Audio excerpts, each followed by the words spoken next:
Cochin Haneefa ഫൗണ്ടേഷനും FEFKA musician യൂണിയനും സംയുക്തമായി സംഘടിപ്പിക്കുന്ന സംഗീത വിസ്മയം ജാം ഗ്രാബ് മറ്റന്നാൾ നടക്കും. കോഴിക്കോട് സ്വപ്നനഗരിയിൽ നടക്കുന്ന മെഗാ മ്യൂസിക് ഷോയിൽ മലയാള ചലച്ചിത്ര രംഗത്തെ പ്രമുഖരായ 8 സംഗീത സംവിധായകർ അണിനിരക്കും.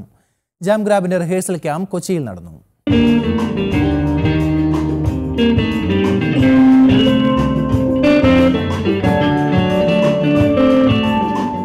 മലയാളത്തിലെ പ്രമുഖ യുവ സംഗീത സംവിധായകരായ ജാസി ഗിഫ്, അൽഫോൺസ്, ബിജിബാൽ, മെജോ ജോസഫ്, ഗോപി സുന്ദർ, രാഹുൽ രാജ്, അഫ്സൽ യൂസഫ്, അനിൽ ജോൺസൺ എന്നിവരാണ് ജാം ഗ്രാബിൽ അണിനിരക്കുന്ന സംഗീത സംവിധായകർ. ജാം ഗ്രാബ് എന്ന് പറയുമ്പോഴത്തേക്ക് ബേസിക്കലി 8 മ്യൂസിക് ഡയറക്ടേഴ്സ് ഒരുമിച്ച് ചേരാണ്. അതിൽ എല്ലാവരുടെയും പേരിൻ്റെ ഫസ്റ്റ് ലെറ്റർ തന്നെ എഴുതിയിട്ടുണ്ട്. ജാസി, അൽഫോൺസ്, മെജോ, ഗോപി സുന്ദർ, രാഹുൽ രാജ്, അനിൽ ജോൺസൺ, അഫ്സൽ യൂസഫ്, ബിജിബാൽ, അങ്ങനെ 8 പേരുടെ ഒരു സംരംഭമാണ്.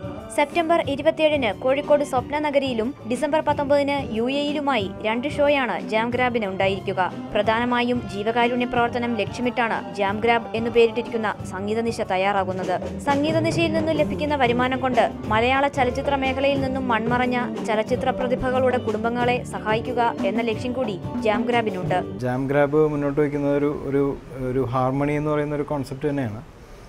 മലയാളത്തിൽ വളരെ സജീവമായിട്ട് പ്രവർത്തിക്കുന്ന 8 മ്യൂസിക് കമ്പോസേഴ്സ് ചേർന്നിട്ട് ഒരു വേദിയിൽ വരിക, അല്ലെങ്കിൽ ഒരു കുടക്കീഴിൽ വരിക എന്ന് പറയുന്ന അതും ഒരു സദുദ്ദേശത്തിന് വേണ്ടി മലയാളത്തിൽ മൺമറഞ്ഞു പോയ ചലച്ചിത്ര പ്രവർത്തകർ, സംഗീതജ്ഞർ, അവരെയൊക്കെ അല്ലെങ്കിൽ അവരുടെ കുടുംബത്തെ അവരുടെ ഒരു ധനസഹായം എത്തിക്കുക എന്നുള്ളൊരു ഉദ്ദേശം കൂടി ഇതിനുണ്ട്.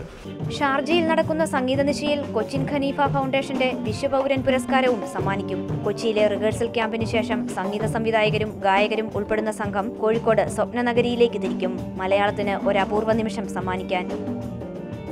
TV news, Kochi.